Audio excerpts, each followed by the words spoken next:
Hello, folks. Come on in.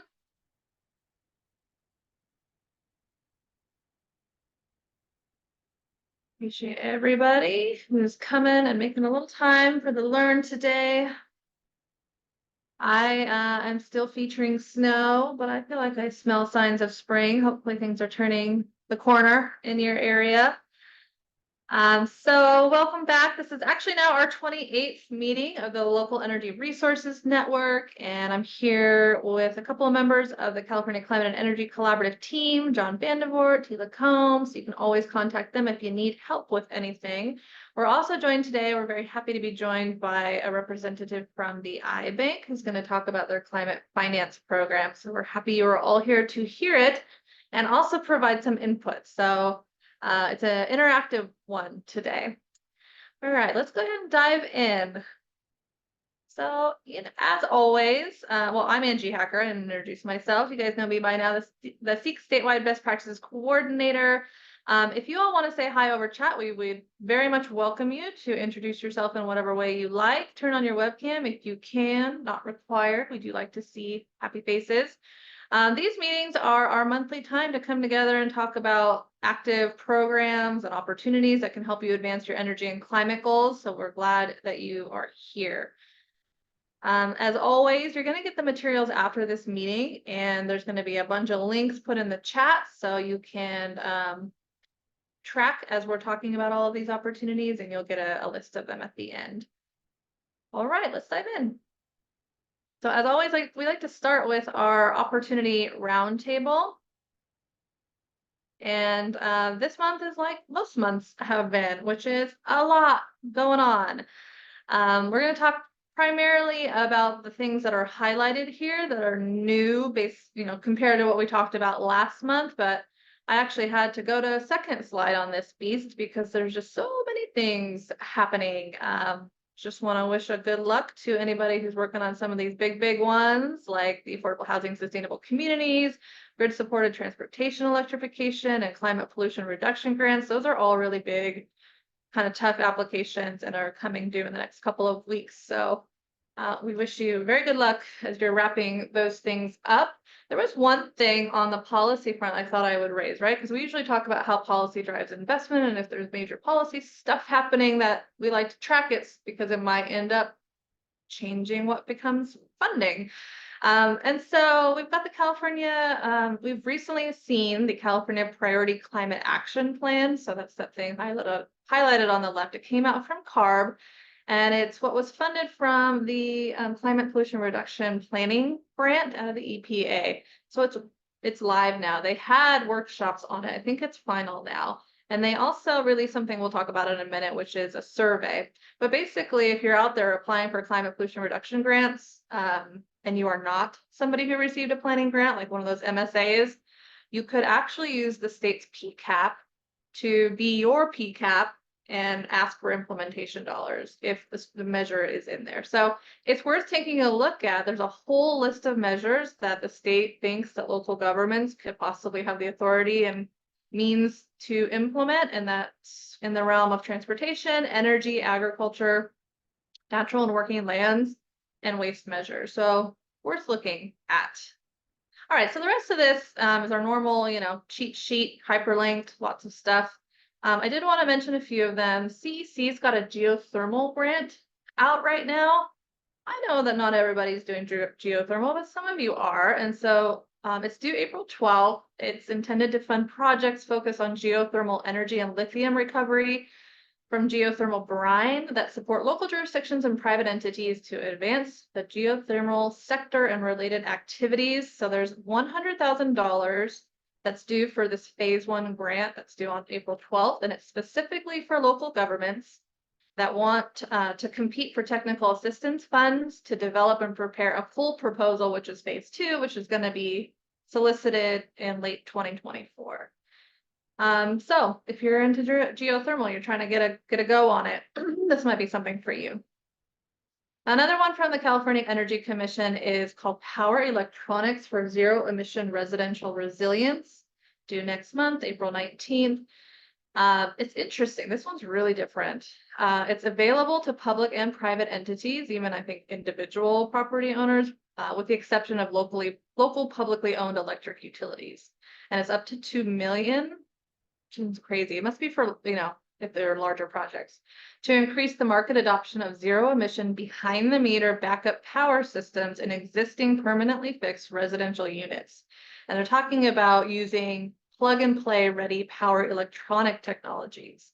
So I think the goal of it is to help sort of pilot approaches to simplify the materials that are needed, streamline the interconnection process, reduce balance of system costs, and associated installation of backup power systems.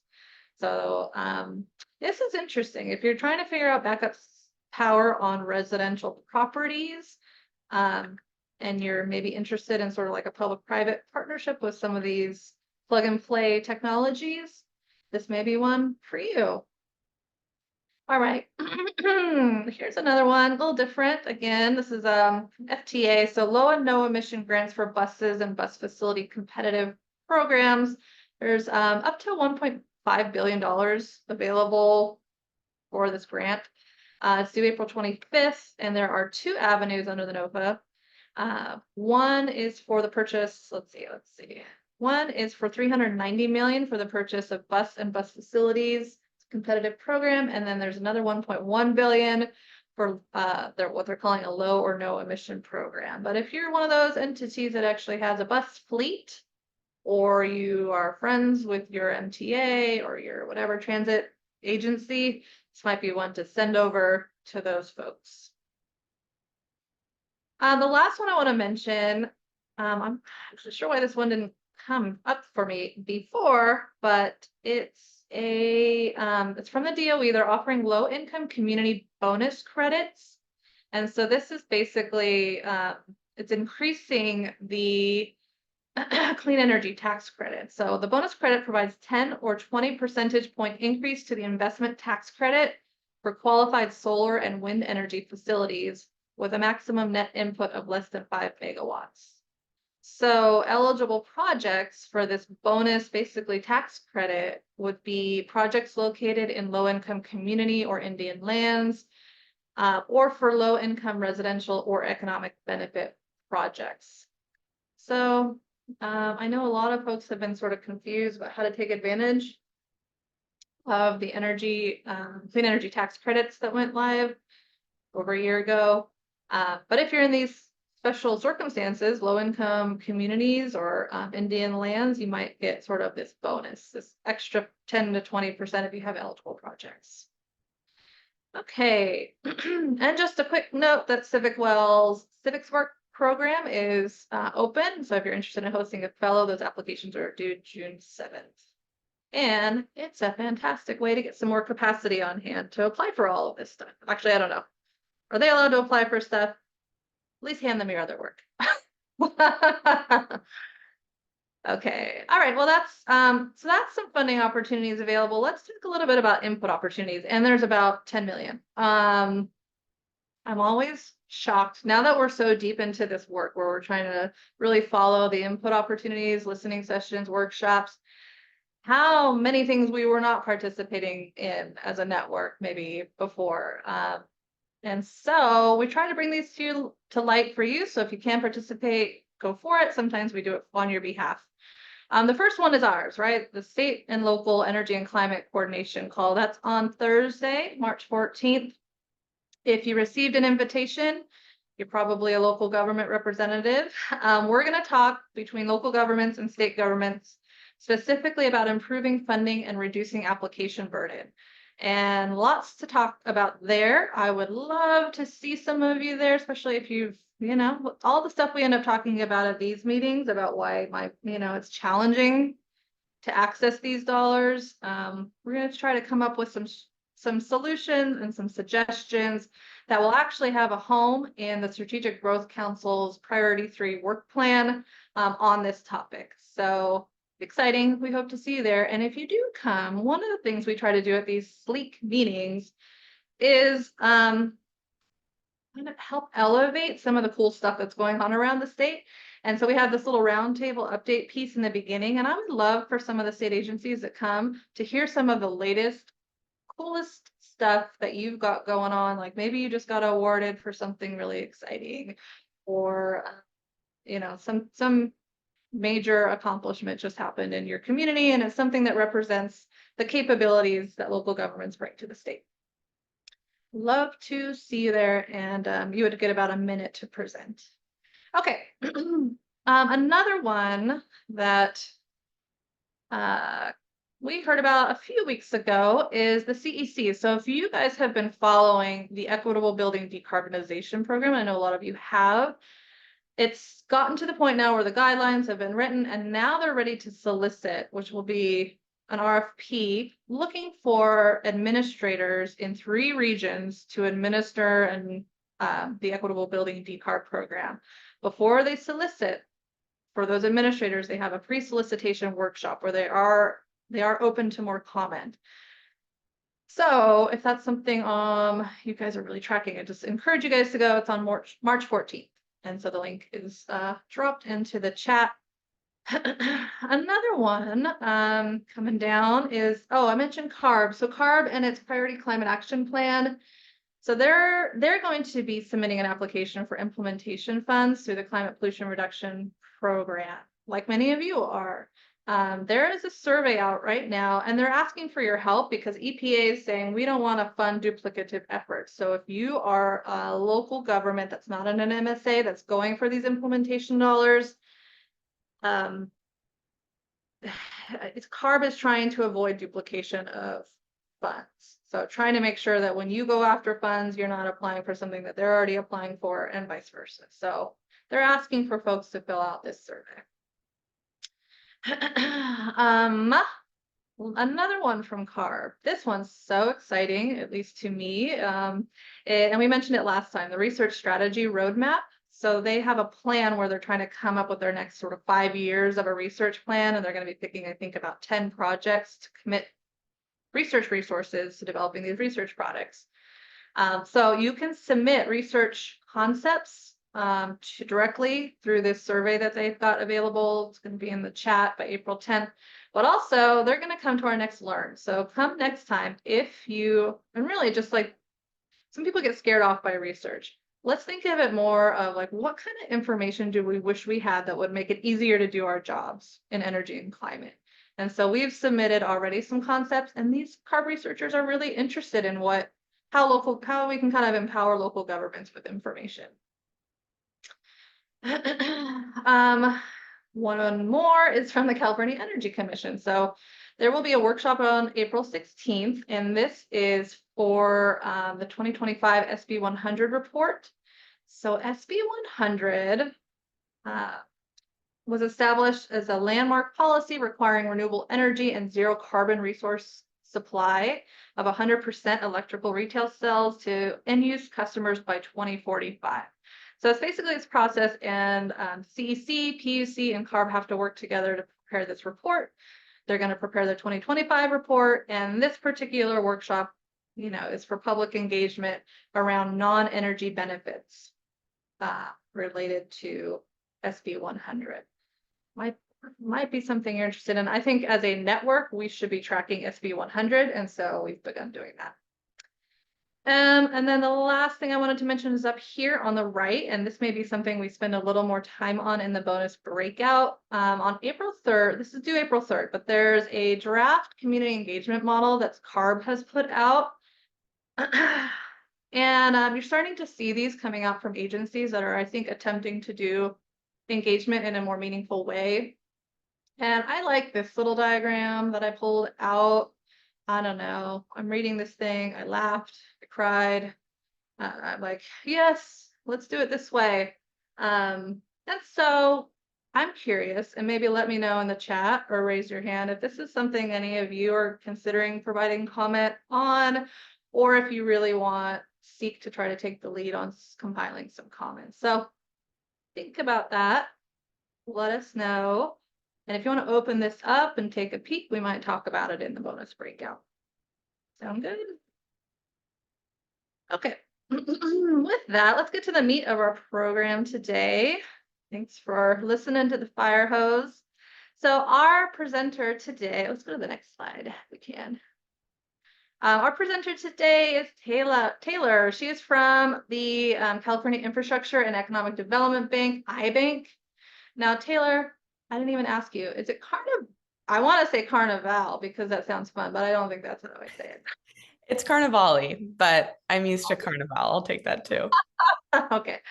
So she runs the Climate Catalyst Fund, which is attempting to speed and scale climate solutions through financing and credit support. We don't talk about financing that often at Learn, so I'm excited about this because it is another way to make our, energy and climate goals happen. So thanks for being here, Taylor. And like I said, we're going to do some discussion at the end. Put your questions in the chat. And Taylor's got some discussion questions for us. So get your engagement ears ready. Okay, thanks. Thanks, Taylor. Take it away. Thank you, Angie.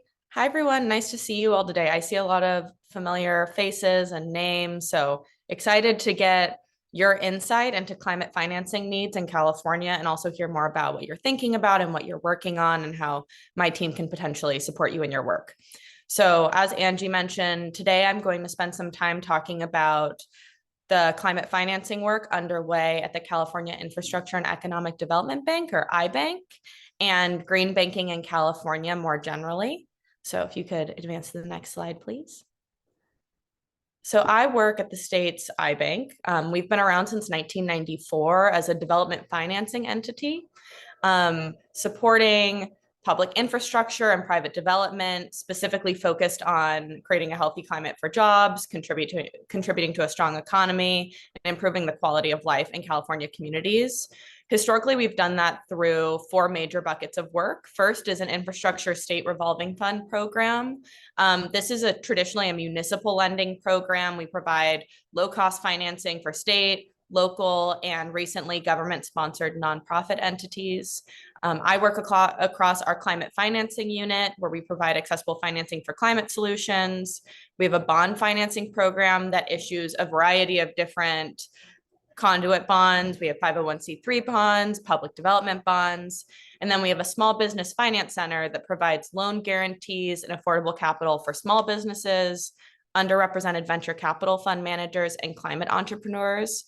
And loan guarantees essentially provide a backstop for lending capital. They'll cover, let's say, 80% of a loan in case of default. So they're really supportive for folks who are seeking private financing, maybe for the first time, or have some sort of perceived risk around their project. This helps encourage lenders to take a risk, so to speak. Unfortunately, we see often that when climate solutions or climate technologies are being integrated into projects, especially if they are newer in their deployment cycle, there's some hesitation from private lenders in investing in those. So we're here to hopefully begin to support you all in mitigating those risks and demonstrating that these are, investable technologies and projects. So next slide, please.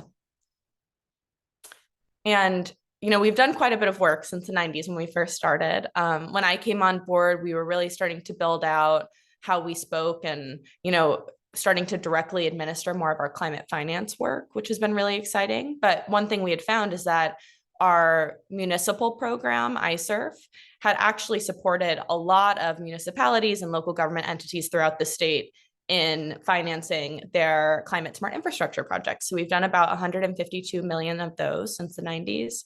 And we've also issued quite a few green bonds, so 2.8 billion, one of which that may be relevant to this group is the state Safe Water Drinking Fund. We help them replenish their funds every few years through a bond. Next slide, please. And as I mentioned, I work on the Climate Catalyst program. That's a relatively newer program at IBank. It was started 2 years ago, really with the goal to provide flexible, low-cost credit and credit support for key climate solutions infrastructure.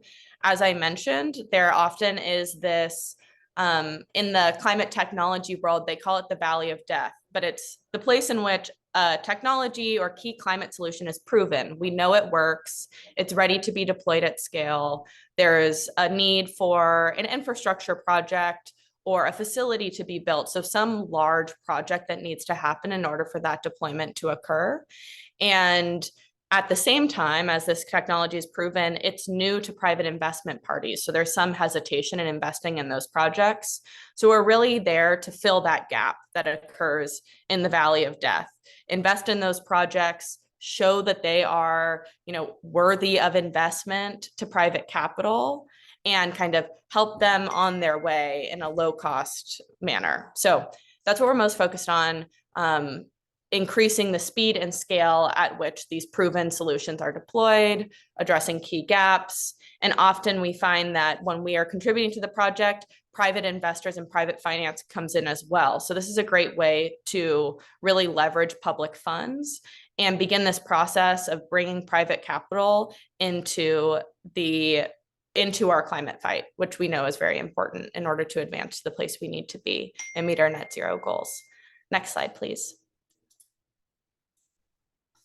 Okay, so we were capitalized by the state legislature on a sector by sector basis. So currently we have capital in this climate catalyst vehicle for forest biomass management and utilization and clean energy transmission.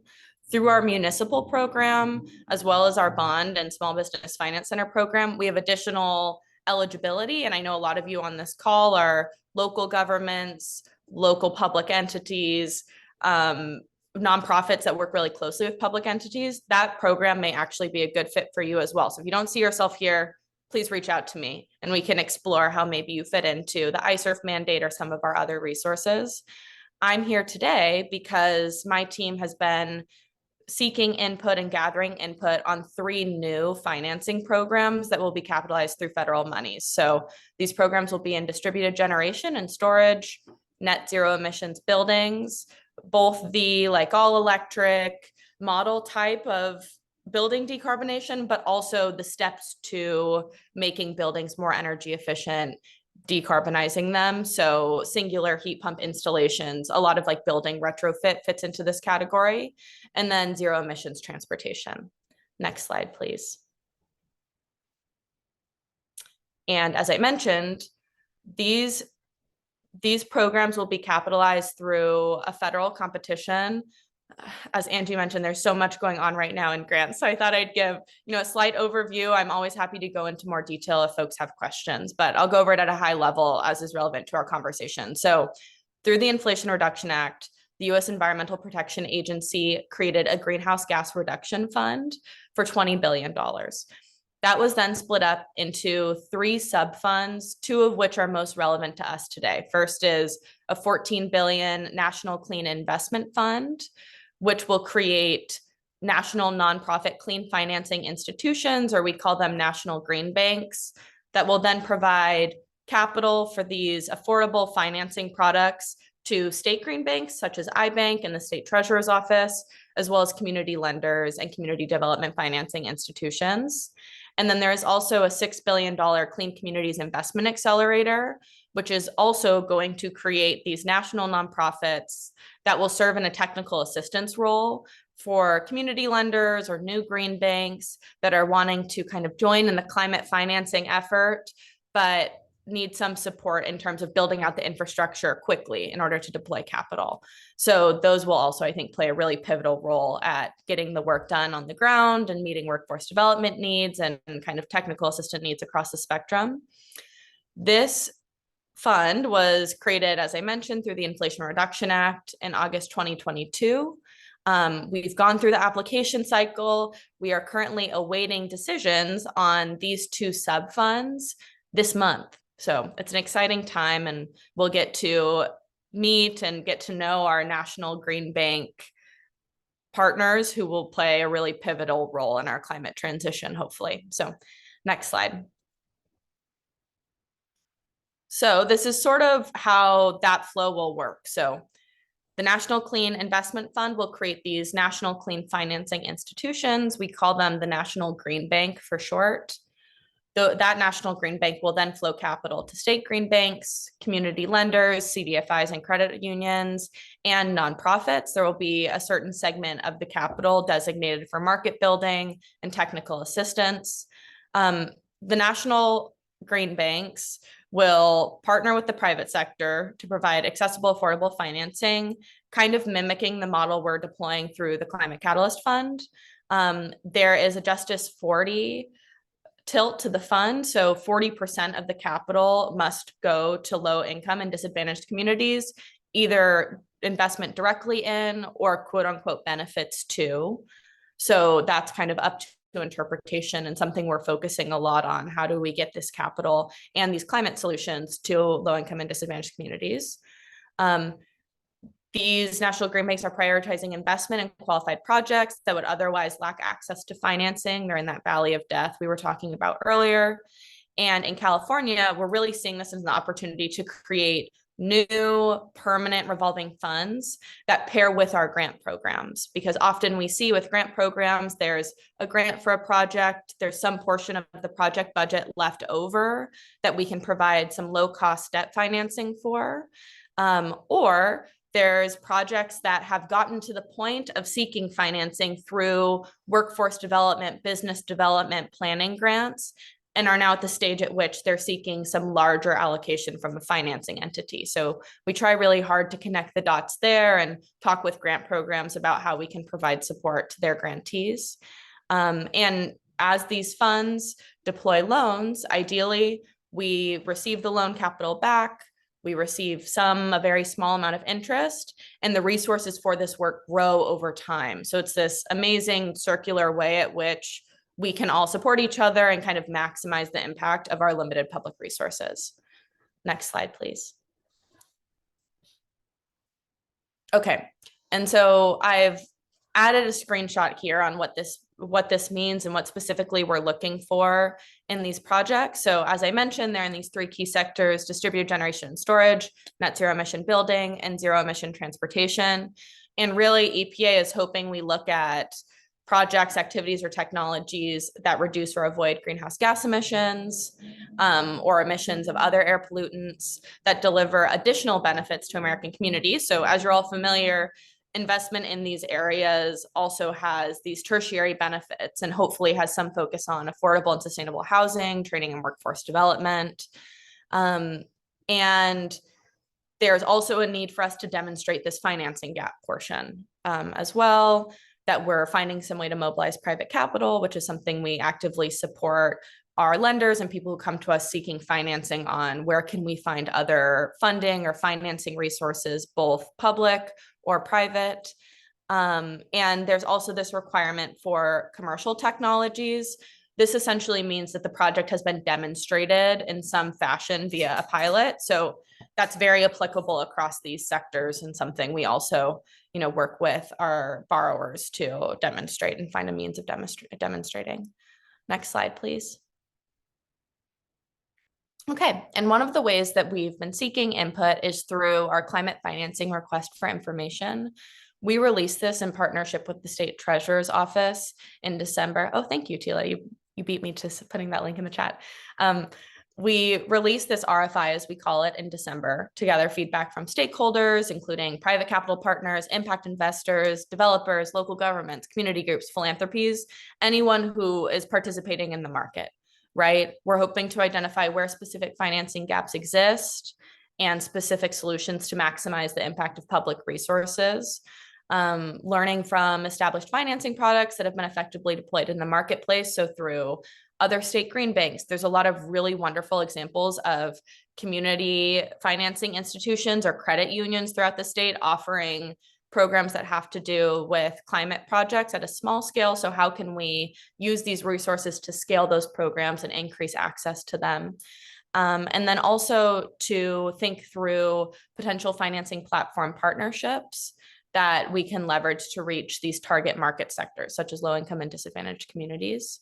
I have the QR code here for the request for information, and we are soliciting written responses. However, I'm also here today to get your verbal input, which I will then incorporate into our formal feedback process. So we're hoping, Angie had a long list of ways, you all are being asked to provide insight and to apply to grants. And, there's a lot on your plates in terms of funding and financing resources. So I'm hoping today's conversation can be a way for you to provide insight and help us inform our work and see how it can support your work without needing to go through the whole request for information process and write a written response.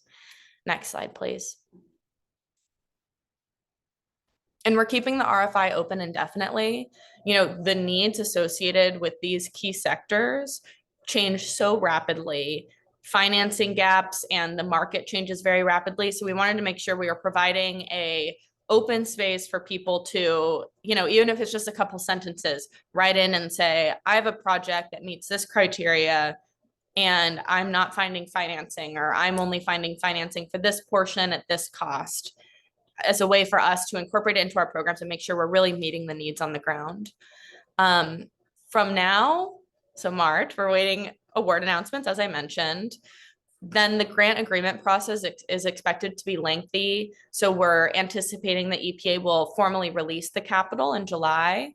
We're focused on using this RFI to analyze current market dynamics and capital gaps, developing the financing products that the market is calling for and can be scaled, and identifying partners that can help us make an impact. So how can we promote good projects that meet community needs? How can we leverage additional capital wherever possible, both grant programs that have grant funds that have already been received, or private investment? And how do we make sure we're prioritizing efficient, targeted investment practices that over time private markets can embrace and kind of pass these affordable, accessible financing products onto borrowers that are coming across their desks? So kind of socializing this throughout the market. And we need your help. We're looking for projects that may need financing, both in the short term, a year, in the long term, 7 years we have to deploy this capital. We're engaging actively with communities. So if you're aware of community groups or other stakeholders that are interested in green financing or climate financing work, we'd love to speak with them. And in general, a broad range of strategic partnerships. What we've found through our current investment and activity in the Climate Catalyst Fund is that, it really takes a village to bring these projects together. In the forest biomass world, we see, projects by a small business in which they are now partnering with 3 special districts or a joint powers authority to kind of collectively gain capacity and knowledge and insight into how these projects can benefit and impact communities, and how from a regulatory perspective they can get off the ground, just because there's so many challenges and so many best practices that have yet to be shared. So this is an exciting time, and I'm really excited to be here talking about this today, even though I know this may not be something that you all are thinking about all the time. It's a way to get the discussion started. So next slide. So I have a series of discussion questions for you. We can also hold space. I know that you all may have questions about our current work, what we're seeing, what we would like to do with these new financing programs. So I'm happy to answer those. But here are kind of the 3 main ones. What are types of financial products that the market needs from the state green bank? Where do you see project finance gaps? What financial products have been effectively deployed in the marketplace inside and outside of California that can be taken to scale using these federal resources? And, given the need to efficiently deploy significant amounts of capital, but into these small scale assets. So for example, building retrofits, affordable housing retrofits. Are there intermediaries or partnership platforms that we can establish to make sure that we're meeting kind of the smaller financing needs in these sectors? An example of similar entities would be a energy services contractor that is working with you all to finance the decarbonization of public infrastructure. So that's one example. Another could be, a community lender that wants to be doing work, and we can help them kind of with origination capital to deploy financing products that are really tailored to the local context. So there's a lot of, openness for interpretation here, and we're definitely open to your ideas. So I'm going to leave it at that. Feel free to send your questions about the work or to respond directly to these. as I mentioned, responses to these questions and, in general, what we discussed today will go into our formal input process. So I'll make sure it's incorporated and kind of risen on up to our leadership and into our consideration process. So thank you. Thank you, Taylor. Really good overview and really appreciate you being here. I'm hoping that folks, we can do this at the same time. These discussion questions I would love us to dive into, but you might feel like there's some clarifying questions for Taylor that we should tackle first. So, oh, good. Natalie, I see your hand up. Yes. Oh, I don't know if you could see me. I guess not. It's okay. Well, hello everyone. Like I said in the chat, I'm just new to OCPA, Orange County Power Authority, but I've come and done many projects and see, I want to gain a little bit more information in regards to how small scale any financial incentive or support can be. For example, in single family homes, to do some building decarb work. Sometimes we want to add in some induction stoves or water heat pumps, but we need that electrical upgrade. And sometimes a lot of programs don't cover that aspect. They cover the initial, stove or the initial other electrical equipment. Is there any support that you have in regards to, that electrical upgrade or anything of that sort? Natalie, that's a great question. So we were really excited to see this. Within the federal opportunity, there's eligibility for accompanying site upgrades, which include that, electric panel upgrade or other site remediation things or readiness aspects that need to be included in order for these projects to happen, which we recognize is a really significant gap. So that's something we're thinking a lot about. And I can say will definitely be included in these financing for these projects. It's something we're excited to include. Okay, that's super helpful. Thank you. So we're starting to get some questions in the chat, so people can do it that way or raise their hand too. Let me ask one clarifying question really quick. So on the GGRF, the Greenhouse Gas Reduction Fund, is there a formula allocation that comes to the state for the purposes of financing, or is this, and this is separate from Solar for All, or is this, help me out?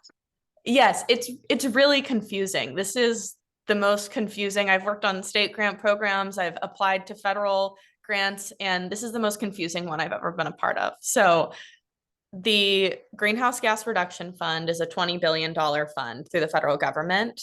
It was split up into 3 sub-funds. One, Angie, is Solar for All. So that was a grant program that states applied to, and my office kind of supported that process. And then the other 2 are these green financing specific ones that are creating these national nonprofits. The first is the National Clean Investment Fund, which we anticipate receiving capital directly from one of those national green banks. And then the other is this Clean Communities Investment Accelerator. And while we anticipate greatly benefiting from the technical assistance and market building aspects of that work, because it's focused on these kind of more nascent, newer entities in this space, we decided to leave that capital to the community lenders, the credit unions, all of the different folks throughout the state that are wanting to jump in that may not have an established track record. It's more kind of for those folks.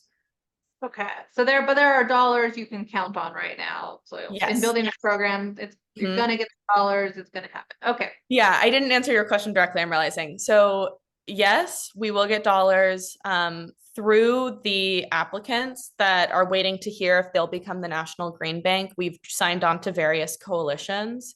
And fortunately and unfortunately, it depends on how good of a framework this would have been. EPA decided to leave a lot up to the applicants in terms of how they want to distribute funds. So we still aren't sure whether or not it will look like a pro rata designation or how that will look, but that's something that will get clarified in the next few months. Okay. Well, let's go to some of these questions coming up first in the chat. So Heather Larson is asking for potential net zero emission building programs. Might that include embodied carbon of building or only operational energy efficiency and clean energy? Yes, so we are including embodied carbon and thinking about kind of the building material tie here, whether or not it's building materials that, businesses developing low carbon building materials that need support in scaling their activity, or if it's getting these low carbon building materials into new construction and, incorporated into retrofit. So we're thinking about both. Heather, if you're thinking about this, I've struggled honestly to find people who are interested and have ideas around this. So please feel free to reach out, or I can reach out to you if you include your email. Okay, thank you. And Cooper, he says, would love to see more funding going into the state of California's Go Green program. So I was thinking about that too. What's the relationship with CATFA, right? To lower the cost and increase the availability of financing for home electrification retrofits, we don't need more rebates. It's debatable. We do need more low cost loans. All right. Yeah, Cooper. So we operate as IBank, we operate jointly with the state treasurer's office and CATFA being one of their entities as the state's green bank.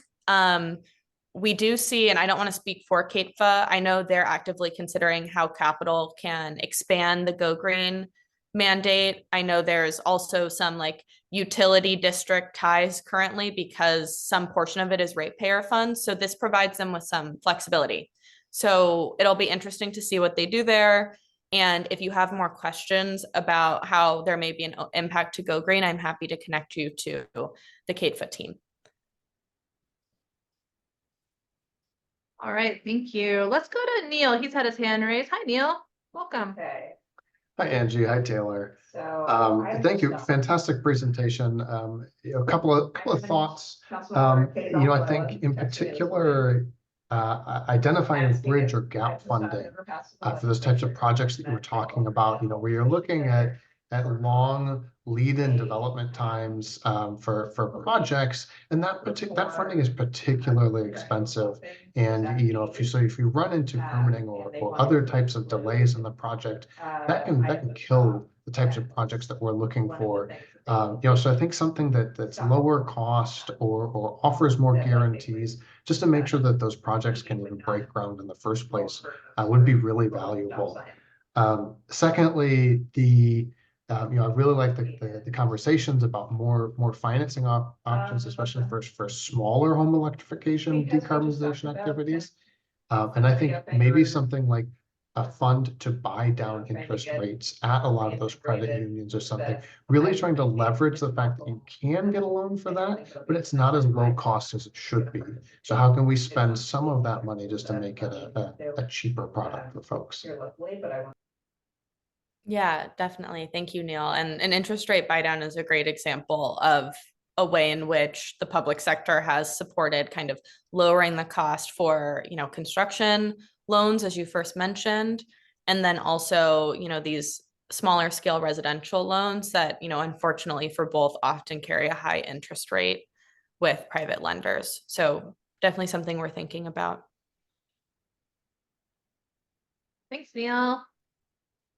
Leslie Alden from Acknow Bay Area says the CCAs, community choice agencies, aggregation agencies, could definitely use support to leverage their ratepayer and electrification projects. I was thinking about CCAs for this too.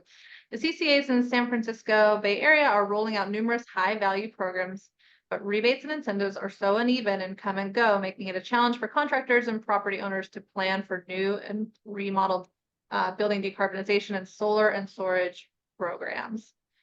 So similar question, I think, on sort of these smaller scale, sort of filling the gaps on these smaller scale projects.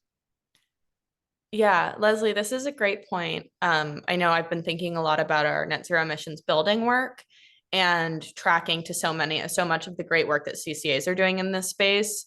We're engaged actively in kind of the tariff on bill program conversation, which a few of the CCAs are involved in. And then we've been having, one-off conversations with CCAs as they reach out to us or as we reach out to them to learn more about their programs, about where there may be, as we call it, like a financing need or a way we can just support in them scaling the resources available for the work they're already doing, that, you know, is really ambitious and meeting all of the targets and goals that we want to be driving on. So super happy you pointed this out. And if there's any CCAs in particular that you think we should be speaking to, happy to get your insight on that, and always happy to talk about the great work of CCAs. Yeah, you know, it sounds like we should be thinking sort of at the customer level, what could, you know, our residential or business customers access in terms of financing, but also local governments as borrower, right, for their projects. So I feel like CCAs are a good model for that as well, since they're obviously often building their clean energy development projects. Let's see. The next one I will tackle here, another one from Cooper. Okay, so regarding Natalie's question about electrical panel upgrades, coincidentally, I'm multitasking during this call and also working on an application to the California Energy Commission grant. Going to fund technical development for a software tool that will minimize and lower the cost of electrical upgrades in homes that are electrifying. Okay, so that was just a status update. Thank you. Tim is asking, will this RFI gap analysis be shared? It would be helpful for local government administrators and implementers to understand where programs can pivot and support. Tim, we do want to publicize our findings. I think we anticipate doing that at some point this year. Unfortunately, because things are moving so quickly with the federal competition, we're prioritizing right now using the analysis to figure out what we'll offer through financing products. But the question is, yes, we will eventually get to it. We're a small team of 4, so we're scrambling on, you know, both sides, making sure we're echoing out to everyone what we've learned, and then also making sure that we are fully maximizing the federal opportunity and getting the resources in the right places to support the work. So I'll make a note that once we have that public, we can send it back through this learn cohort so we can get something to you all. Now we've got a clarifying question here on, it says the informational breakdown of where funds will be housed at the state level. Is this information on your website? I think she might be looking for a link to maybe some of what you covered in the presentation. Yeah, so the best thing we have right now in terms of publicly facing information is the climate financing request for information site. That talks through our engagement thus far with this National Clean Investment Fund, and, you know, how we're utilizing this input to inform the financing products and kind of our path forward. Once we have a sense of the amount of capital we're receiving, and we've had an opportunity to, you know, have final decisions made with the state treasurer's office on where we want things to go and what will be offered, that will also be included on our website. And I'm sure it will be sent out as well via our listserv. I know everyone is on a million of those, but it's usually the most timely way in which we get notifications of folks about our new program. So I'm going to include that link as well. Thank you. There's a couple of comments I'm going to just elevate up here. Would love to see an innovative conversation around forgivable loans, similar to what HUD and HCD is able to do. Mm-hmm. And we've got a shout out of support for the interest rate buy down mentioned by Neil, and low or no cost short-term loans. So needed. And Stephen says, describe how the IBank's credit support works. We offer a privately funded residential solar microgrid program focused on expanding access and participation in the clean energy transition. Key to this offering is engagement with local agencies who indirectly enable out offering without a minimum credit score. I see. How would IBank be able to be involved in something like that?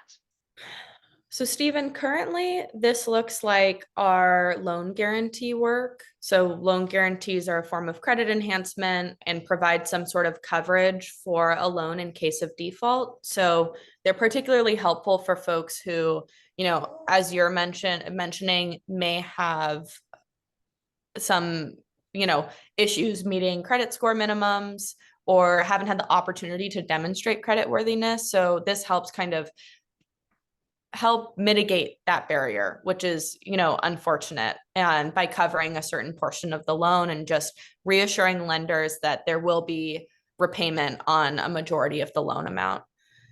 So that's what it looks like now. There's a variety of ways we can expand that credit support work through loan loss reserves or, other things that help kind of cover losses. But, currently it's the loan guarantee offering. We are looking through this federal funding to expand that as well. If you have any ideas about what may be supportive to this group that you're working with. All right, thank you. And now I've got a question from Christina from the city of Sunnyvale. She's finding it extremely hard and expensive to work with multifamily buildings to electrify and install EV chargers. Could this be an opportunity for IBank to assist with financing some of the existing multifamily projects?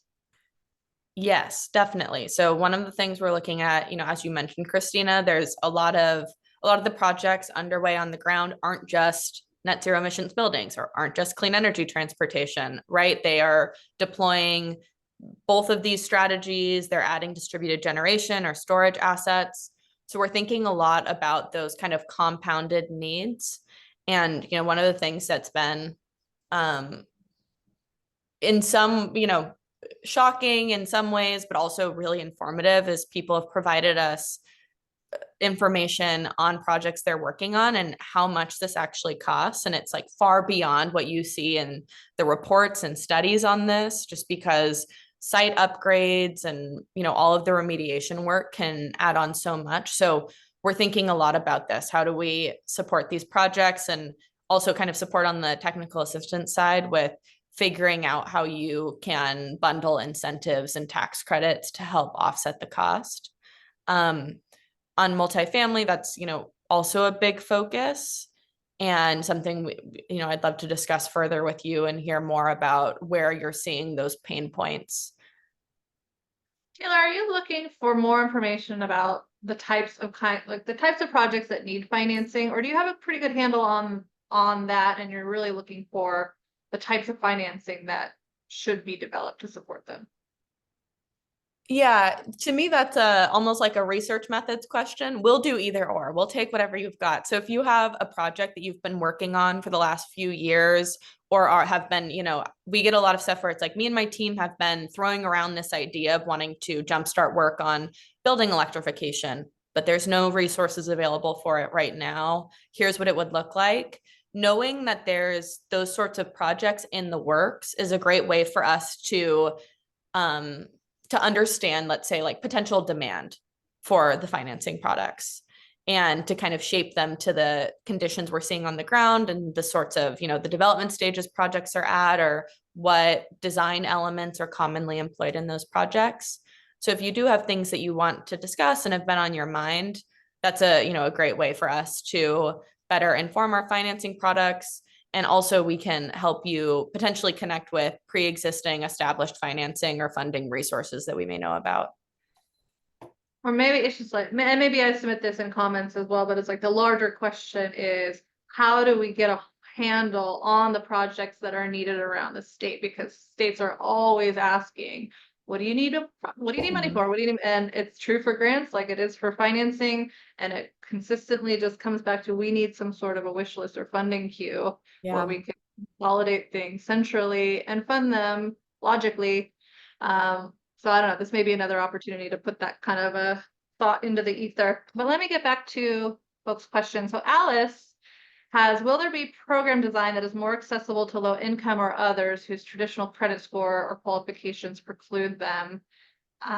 And also removal of risk and protection for debt and risk adverse that may be due to insecure conditions. Great question. Yeah, Allison, some of the things you're including in your sub comment here, 0% interest, flexible terms, etc. Cooper's commenting some of the different financing products that have been used in the public sector before.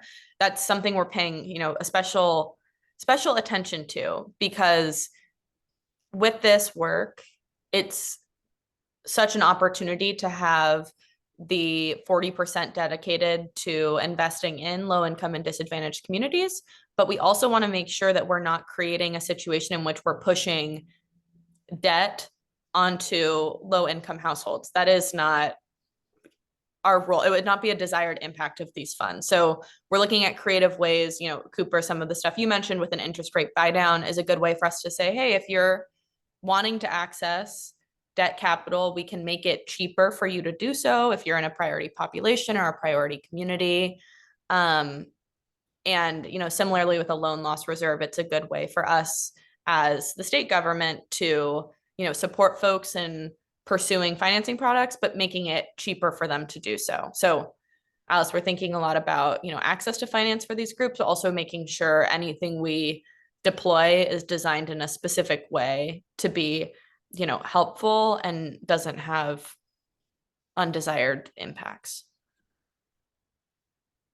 All right, there's some other comments in the chat. I'll just raise Nick Peterson, since he didn't have a chance to speak yet. And he's just talking about electrification of NOAA buildings. I imagine that's affordable housing. I don't know that acronym. Be encouraged and prioritized with incentives to the building owners. That sounds like kind of a question, but kind of a comment.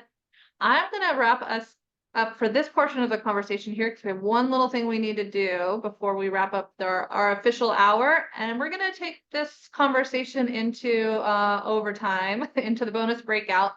And so Taylor's going to stick around. If you have more questions on this, we're going to keep it going. And we have other things to talk about too. So let's thank Taylor for her presentation, for being here with us. So nice to think about this financing topic. So come back whenever you like, Taylor. We love hearing about it. Awesome. I will. Thank you for having me. And thank you so much for this active participation. It's really lovely. So thanks. Anytime. All right. Yeah, thanks everybody. That was great. Here's something invisible, but we wanted to mention something. I dropped this picture and it's hard to see. We're going to drop a link to SEEK's new legislative tracker database, and John Vandevort on our team is going to tell you about it. Yeah, thanks so much, Angie, and thanks so much everyone for the conversation so far today. I'm going to bring this up real quick just so that I can walk folks through it. Folks might have already seen this flag for them. We've been trying to get it out through our various channels, but this is a new resource recently developed by CivicWell. We hope that it can be a helpful and useful resource for all of you. We developed this legislative tracker that is really focused on new mitigation-focused legislation that has been introduced in the most recent legislative cycle. So if the link is not in the chat, it will be in just a moment, but this is what it looks like. It's tracking all active bills. It also tracks kind of at what stage in the legislative process these bills are. And this is a pretty easily sortable and searchable database. You're able to search by bill author, bill number, the status of each bill, as well as specific topic areas that we have identified. Now, we tried our very best to do as thorough and robust of a review of all of the bills introduced in this cycle as possible, but we recognize that it is very possible we might have missed something. If folks know of a specific bill that they think is particularly relevant to this audience and to the broader SEEK network, we encourage folks to flag that via the email that is linked here on the webpage. But we hope that we included everything that is relevant to this mitigation-focused audience. We also know that some folks' work spans across mitigation and adaptation. So we also have an additional kind of companion resource that is developed and managed by another CivicWell program, ARCA, and this is an adaptation-focused legislative tracker that tracks many of the same things, except with that more focused adaptation lens. So we'll drop some links to both of these resources in the chat. And again, if you have any input or feedback that you'd like to share on either of these resources, please don't hesitate to reach out to anyone on the SEEK team, myself included. We'll drop our emails in the chat as if you all don't already have them.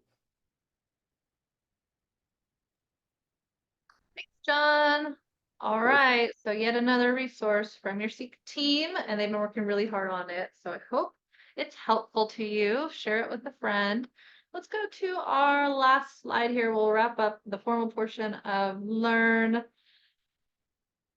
There we go. So Our next meeting will be on April 9th. Like I said, we're going to have carb researchers here. So, we're kind of delving outside of just regular old grants. Talking about financing today. I'll talk about research tomorrow. I'm trying to think outside the box a little before our next meeting, just about where do you wish the state could help provide some leadership in gathering information that would help your energy and climate needs.